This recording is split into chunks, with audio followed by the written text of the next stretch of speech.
后来，这个男护理师是家己一个人去南投的金龙山来爬山，去用2个歹徒连人带车甲拔去，甲载到仁爱乡的山区，甲拔离树仔顶，并问着提款卡的暗号，了后甲隔离的山顶。这个男护理师非常的惊狂。 拼力把这个锁仔亮掉了后，离这个山区走几啊点钟，才找到部落来化救人。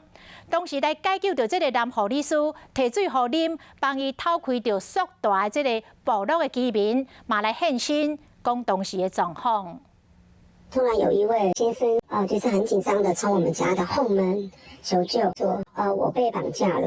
想去解救被绑票的男护理师，这个负责人还过会惊。他就先灌了差不多矿泉水1罐，我先生才用那个剪刀去解他的那个身上的那个绑他的手的。这个负责人讲，19暗时9点外，这个男护理师因到后尾门走入来，看会真紧张，会惊唔知人伫倒位，手互人反把架整起来，反挖伊赶紧甲透开。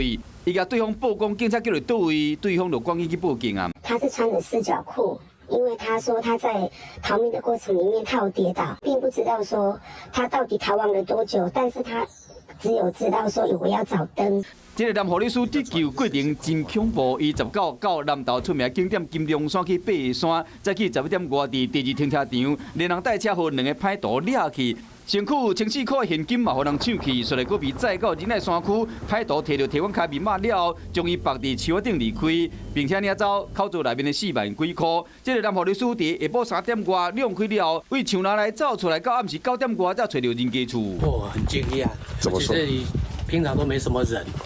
那如果在这边的话，一定是很恐怖啊！要结伴啊！你呢？你会觉得要怎么做比较安全？要多至少要3个人，对，3、4个人以上。金龙山是出名的风景区，尤其是出入上有名。今麦才发生掠人的强盗案，在地人甲游客拢着惊。警方已经掌握有毒品前科，并且有地缘关系2名嫌犯，其中1个已经掠到案。